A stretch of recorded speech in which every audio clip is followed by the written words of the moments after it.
Guys நம்ம தனுஷோட கரை இந்த படத்துக்கான ஒரு அபிஷியலான அசத்தல் அப்டேட்டோட இப்போ வந்திருக்கேன். நேரம் நெருங்கிருச்சு, அதனால அப்டேட்ஸா குமிச்சிட்டு இருக்காங்க. அந்த ஒரு அப்டேட் என்னன்னு சொல்லிட்டு பார்க்கறதுக்கு முன்னாடி நம்ம தமிழ் சினிமால இருந்து வர அப்டேட்ஸை அதிரடியா நம்ம சேனல்ல இறக்கிட்டு இருக்கோம். ஸோ சேனலை செக் பண்ணி பார்த்துட்டு பிடிச்சா மட்டும் சப்ஸ்கிரைப் பண்ணிருங்க. போர் தொழில எடுத்த விக்னேஷ் ராஜாவோட இயக்கத்துல ஒரு பக்காவான ஆக்ஷன் த்ரில்லர் மூவியா இந்த கரை ரெடியாகி இருக்கு. எனக்கு இன்னமும் இந்த கரை படம் பாக்ஸ் ஆஃபீஸ்லயும் சரி ஆடியன்ஸ் மத்தியிலயும் சரி ஒரு பயங்கரமான ரெஸ்பான்ஸா பண்ணுன்னு நினைக்கிறேன். ரொம்ப மெனக்கெட்டு நம்ம தனுஷ் இந்த படத்துல நடிச்சிருக்கிறதா அப்டேட் வந்திருக்கு. போர் மாதிரியே இந்த படமும் இருக்குன்னு எதிர்பார்க்கப்படுது. படத்தை ஏப்ரல் 30 லாக் பண்ணிட்டாங்க. இன்னும் ஒரு மாசம் மட்டும் தான் இருக்கு.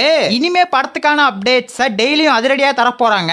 அந்த வகையில படத்தில் நடிச்சிருக்கிற மமிதா பைஜுக்கான ஒரு அப்டேட் இப்ப தந்திருக்காங்க.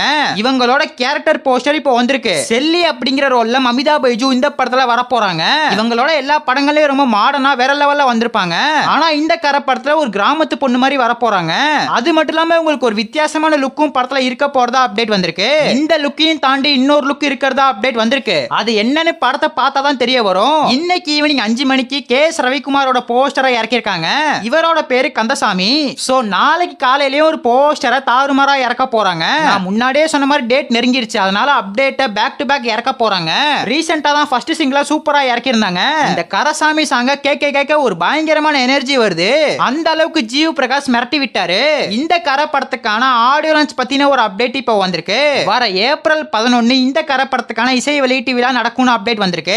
ஜவஹர்லால் நேரு ஸ்டேடியத்தில் நடத்த போறதா அப்டேட் வந்திருக்கு. ரீசெண்டா ஜனநாயகன் வரனால கரை படத்தை தள்ளி வச்சிட்டாங்கன்னு சொல்லப்பட்டுச்சு. ஜனநாயகன் படம் ஏப்ரல் லாஸ்ட் வீக்குள்ள வந்துரும். கரை மூவி வேற டேட்டுக்கு தள்ளி போற மாதிரி அப்டேட் வந்துச்சு. ஆனா இது கம்ப்ளீட்டாவே ரூமர் தான். இன்னைக்கு வந்த போஸ்டர்ல திரும்ப ஏப்ரல் 30 வரும்னு கன்ஃபார்ம் பண்ணிட்டாங்க. சோ என்ன ஆனாலும் ஏப்ரல் 30 கரை வந்துரும். இந்த கரை படத்துக்கான ப்ரமோஷன் வேலைகளை இனிமே ஆரம்பிக்க போறாங்க. செகண்ட் சிங்கிள் தேர்ட் சிங்கிள் ட்ரைலர்னு போயிட்டே இருக்க போறாங்க. அதுலயும் இந்த கரை படத்துக்கான ட்ரைலரை ஏப்ரல் செகண்ட் வீக் நம்ம எதிர்பார்க்கலாம். ஒரு வெறித்தனமான ட்ரைலரை இறக்கி விட்டு புக்கிங்ஸை ஓபன் பண்ணா இந்த கரை படத்துக்கு புக்கிங்ஸ்ல ஒரு பயங்கரமான ரெஸ்பான்ஸ் கண்டிப்பா வரும். தியேட்டருக்கும் நிறைய பேர் வர ஆரம்பிச்சிருவாங்க. சம்மர் ஹாலிடேஸ் வருதுல, அதனாலதான். சோ ஏப்ரல் செகண்ட் வீக் ட்ரைலரை நம்ம எதிர்பார்க்கலாம். நாளைக்கு காலையில 11 மணிக்கு யாரோட போஸ்டர் வரப்போகுதுன்னு சொல்லிட்டு காத்திருந்து பார்க்கலாம். நம்ம தனுஷோட ரசிகர்கள் யாராச்சும் வீடியோ பார்த்துருந்தீங்கன்னா ஹார்ட்டை ஒரே ஒரு கமெண்ட் பண்ணிட்டு அப்படியே மறக்காம நம்ம சேனல் சப்ஸ்கிரைப் பண்ணிருங்க.